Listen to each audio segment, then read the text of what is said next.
Welcome to the Mental Asylum Nightmare, your portal to the mysterious and unexplained, where we explore the mysteries of the paranormal, sharing bone-chilling stories and real-life experiences.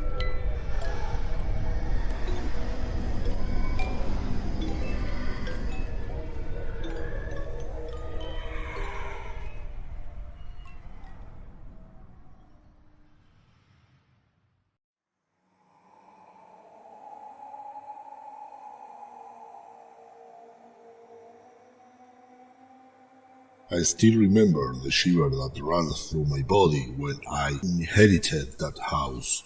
It had been abandoned for years. The walls were crumbling and everything was covered in dampness. I felt as if I had taken possession of an ancient tomb, but I couldn't pass up the opportunity to have my own home. But as time passed, I began to realize that I wasn't alone in that house.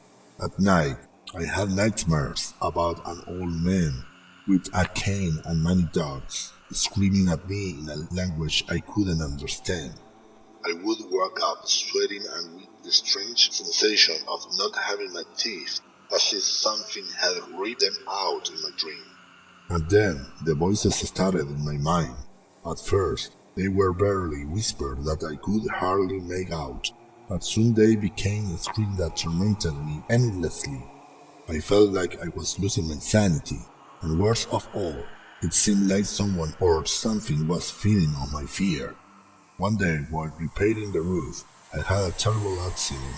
I fell from a dangerous height and nearly died, but what terrified me the most was when I heard the sound of a wheelchair coming toward me, even though there was no one there. After that, I started to investigate the history of the house. I discovered that an old man had lived there years ago with his invalid wife. He had been a wicked, cruel, and violent man who had traded his wife like a slave.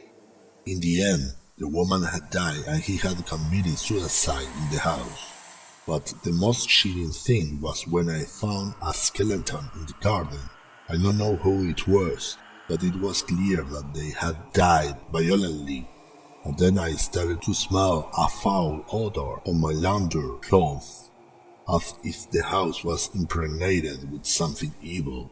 Finally, I decided to flee the house, but even from a distance, I could feel the evil presence of that old man following me, feeding on my fear and obsessing over my soul. Thanks for joining us on this journey through the mysterious world of the paranormal. If you enjoy our content, please subscribe and hit the notification bell. We'd love to hear your spine-tingling stories and real-life experiences. So, please send them to us via email.